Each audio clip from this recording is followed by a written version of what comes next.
रोहित, तुम भी एक कोई ऑर्गेनाइजेशन चलाते हैं ना, आप भी, युवा चेतना, आपके पास भी आता है बिल गेट्स फाउंडेशन या गेट्स फाउंडेशन से, मेलिंडा गेट्स फाउंडेशन से पैसा अमेरिका में, और किस लिए इस्तेमाल करते हैं? नहीं, योगेंद्र यादव के साथी हो तुम? हम बिहार, नहीं, योगेंद्र यादव के साथी हो? नहीं, योगेंद्र यादव के साथी हो तो बताओ, क्योंकि मेरे को ये बात रत्नाकर जी से भी पूछनी है। आप सब क्या कर रहे हैं? क्या सुनूं मैं तो देख रहा हूं भाई, डिटेल्स निकाल रहा हूं। अब सुनिए, निकालिए ना, अब सुनिए। हाँ। सुनिए, लोकतंत्र है, बोलने दीजिए। देखिए, हम लोग तो राजनारायण जी के मधुकरी परंपरा के संवाहक हैं। कभी घना घना, कभी मुट्ठी भर चना, कभी उभी मना। समाज सहयोग करता है, समाज के लिए हम लोग खड़े रहते हैं 24 घंटा 365 दिन।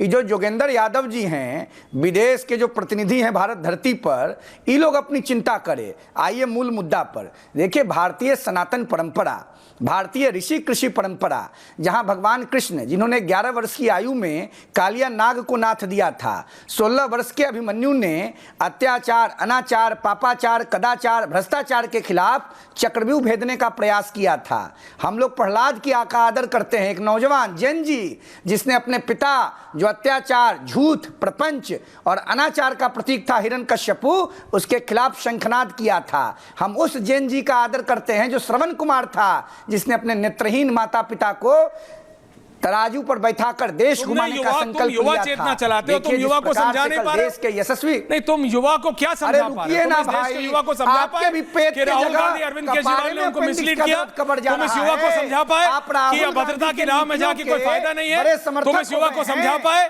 कि वो गालियों से लिखा प्लाकार्ड लिखने से कोई फायदा नहीं है? हम संस्कार युक्त नौजवान हैं। कुछ नहीं समझा पाए तुम? हैं? क्या है? सुनिए ना।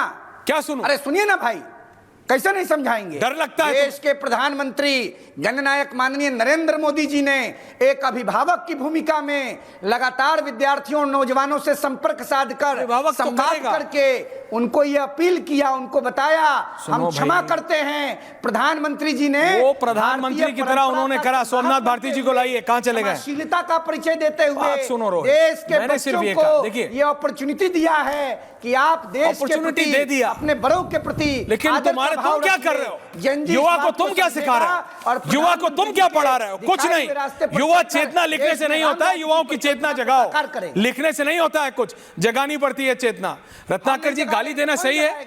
रत्नाकर जी, आप तो साफ साफ बात करते हैं, तो क्लियरली बोलिए ना कि ये सब दिक्कत पैसे की है। ये सब दिक्कत इसलिए है क्योंकि एफसीआरए के नए नियम आ गए, तो ये जो किस हर चीज के नाम पे पैसा विदेश से लाके 7 समंदर पार से और जो इस्तेमाल होगा इधर उधर, वो सब नहीं हो पाएगा। क्लियर बात करते हैं ना रत्नाकर जी, क्लियर बात करते हैं। पप्पू यादव, आप कहते हैं कि आप काशी से आते हैं, हर मंदिर आपके घर से 20 कदम पे है, तो आप बताइए मुझे, आप खुश थे पप्पू यादव को भगवा में? आप खुश थे पप्पू यादव को देख के रुद्राक्ष पहने हुए? किस साधु ने चोरी की है? किस संत ने चोरी की है? रत्नाकर जी, क्या कराने की जरूरत थी? आप सिर्फ मिसलीड क्यों करते हैं? आपकी पार्टी सिर्फ मिसलीड क्यों करती है? त्रिपाठी जी, सुनिए, बोलिए। सोमनाथ जी को मिलाइए। आप बड़ा अच्छा हिनिनाए थे बच्चा बन के, ही वाला, इसके लिए आपको बड़ा साधुवाद। आप एक करते हैं, और आप जो इतनी देर से कह रहे थे ना, सही कहते हैं सुधांशु जी।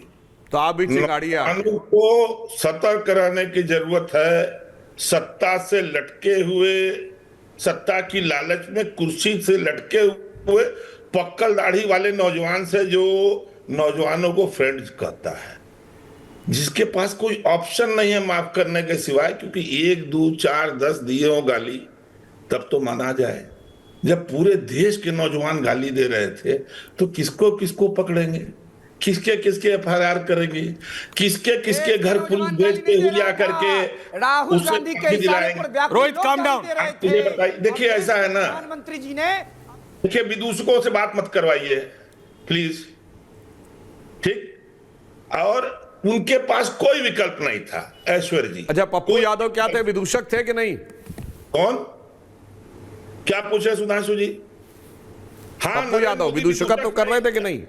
आज की तारीख में नरेंद्र मोदी को लोगों ने विदूषक, अरे पप्पू यादव में बोलो ना, विदूषक है कि नहीं? बता रहा हूं। अगर पप्पू यादव का भगवा पहन के बैठना गलत, तो वाल्मीकि को फांसी चढ़ा दीजिए, क्योंकि सबसे पहले उन्होंने ही रावण को भगवा पहन के सीता अपहरण को दिखाया। अगर आप ये इंगित करना नहीं समझ पाते। 1 सितंबर 2014 को भगवा पहन के साध्वी निरंजन ज्योति ने दिल्ली की रैली में कहा, तब केंद्रीय मंत्री थी, कि राम यादव की सरकार चाहिए। क्या था सुधांशु जी, कुछ बताएंगे? 21 सितंबर 2023 को रमेश बिदुड़ी ने संसद में दानिश अली को कहा,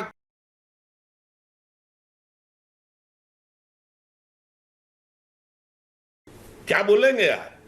आपने और सबने किसानों को कहा आंदोलन जीवी, आतंकवादी, देशद्रोही। इस देश के चीफ जस्टिस ने कहा नौजवानों को कॉकरोच।